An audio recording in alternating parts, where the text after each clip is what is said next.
Ron Howard is known as America's sweetheart director by everyone. I promise you that he was living the dream, and it was beyond wonderful. That little red-haired kid from the Andy Griffith Show didn't just grow up. He burst onto the scene and became one of the most famous and loved storytellers in Hollywood. It was sad enough to make anyone cry. Ron Howard has been known as the nicest person in the business for more than 50 years. He is a rock-solid director who always gets amazing work from his players. But there is a whole different story that isn't told behind that friendly smile and famous cool as a cucumber attitude. Let's be honest, even Mr. Nice Guy in Hollywood turns mean sometimes. Okay, Ron Howard isn't the type to scream, slam doors, or storm off a set in a big way.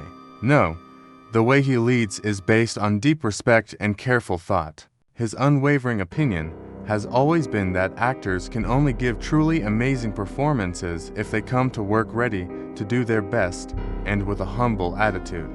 This is the reason why some partnerships pushed him to the edge in ways that no one saw coming. Howard didn't see these as bumps in the road. As he put it very diplomatically, they were very helpful.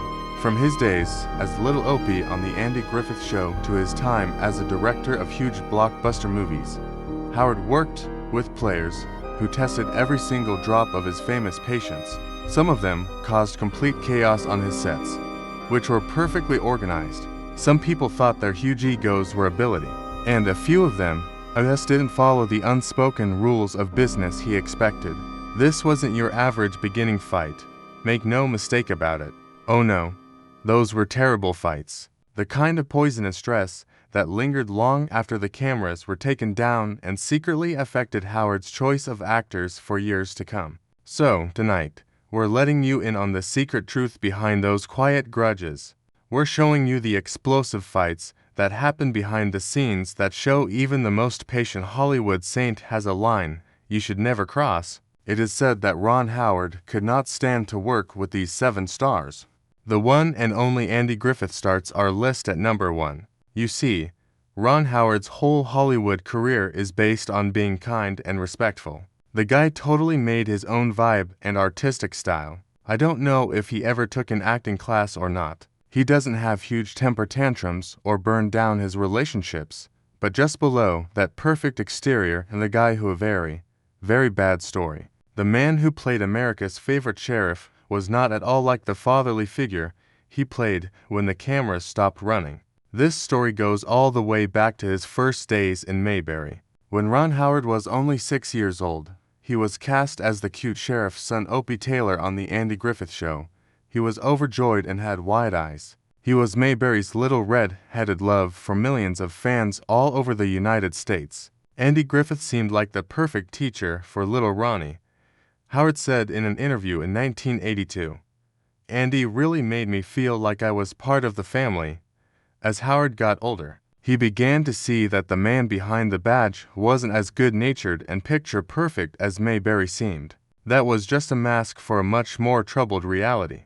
By the time the last seasons came around, Griffith's whole vibe had changed. The script got stricter. The tension on set was so thick you could cut it with a knife, and everyone could tell he was getting more and more irritable. Later biographies painted a shocking picture of Griffith as a controlling man whose hair made him lose his cool. Carrying the whole show was too much for him. Started to get to him. I mean, Frances Bavier, the woman who played Aunt Bee, straight up couldn't stand him. Even Don Knotts, who adored him, confessed he was terrified of his explosive temper. And poor young Ron Howard had to learn how to walk on eggshells, tiptoeing around the set just to stay out of the line of fire. But the absolute breaking point finally came during those last few seasons. Now, a teenager, Howard started to get more curious, asking real questions about his character's motivation and where the show was headed. But instead of getting support, he was hit with the full force of Griffith's dark side, a brutal reality check that completely shattered the fantasy of Mayberry's kind, patient old sheriff forever. Word on the street was that Griffith absolutely couldn't stand anyone questioning his authority, not even the kid playing his own son. You figure out real quick how to handle those huge egos, Howard confessed in a shocking 1999 interview.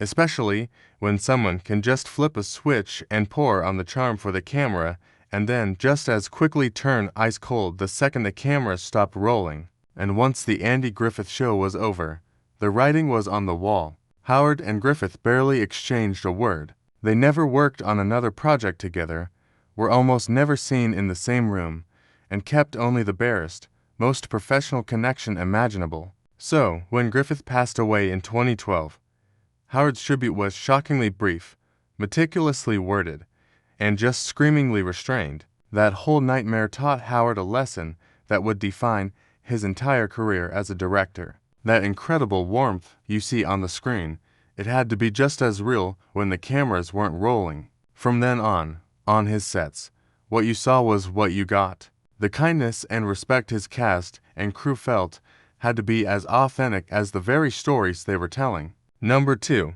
Tom Sizemore. Now, Ron Howard has never been a director who rules with an iron fist. His leadership is famously calm, deliberate, and totally rooted and in meticulous preparation and uncheckable mutual respect. He's a true entertainer at heart. You know, he was a monologuist, he was a singer, and he was never really a stand-up comedian, per se. He was a humorist, and he's always believed that legendary performances aren't just born from talent. They demand incredible discipline and restraint, which is exactly why his clash with Sizemore, an actor with absolutely undeniable talent, but a notoriously volatile personality, forced Howard into one of the most difficult balancing acts of his entire career. Working with Tom Sizemore wasn't just tough. It was, in Howard's own chilling words, a lesson in containment. Back in 1996, Howard was in the director's chair for Ransom, a heart-pounding thriller with all the makings of a smash hit. Mel Gibson and Rene Russo leading a cast of absolute heavyweights, massive studio backing, and Howard's famously steady hand guiding the whole thing. On paper, this movie was an absolute slam dunk, destined for greatness. But then Tom Sizemore walked onto the set, cast as one of the film's chilling villains. He was a perfect fit for the role. In theory, he was gritty, unbelievably intense, and commanded the screen. But behind the camera, his presence was a ticking time bomb. By then, Sizemore's reputation absolutely preceded him. A total wild card off-screen and magnetic, but dangerously unstable on it. Whispers from inside sources claimed he would often show up late, completely disoriented, and totally off-kilter. They had to do take after take, not because he was forgetting his lines, but because his chaotic energy was completely derailing the rhythm of entire scenes for Howard, a director whose sets are legendary for their calm, precision, and tight-knit family atmosphere. Trying to handle Sizemore was like trying to contain a hurricane. In a rare, brutally honest moment years later, Howard said, "There were times when I had to throw the whole plan out the window and rebuild everything around the unpredictable behavior of one person. I don't like working that way. It breaks trust totally and throws off the whole rhythm." The absolute breaking point came during a pivotal high-stakes scene when Sizemore's behavior became so chaotic that Howard was forced to bring the entire production to a grinding halt. Crew members recall the moment vividly, not as a big explosion of anger, but as the quiet, steely resolve of a director dead set on protecting his set, even if that meant staring down one of his most combustible actors. When Tom Sizemore passed away in 2023, Ron Howard offered absolutely nothing. No statement, no tribute, sometimes even for Hollywood's nicest director. Forgiveness clearly has its limits. Number 3. Shelley Long.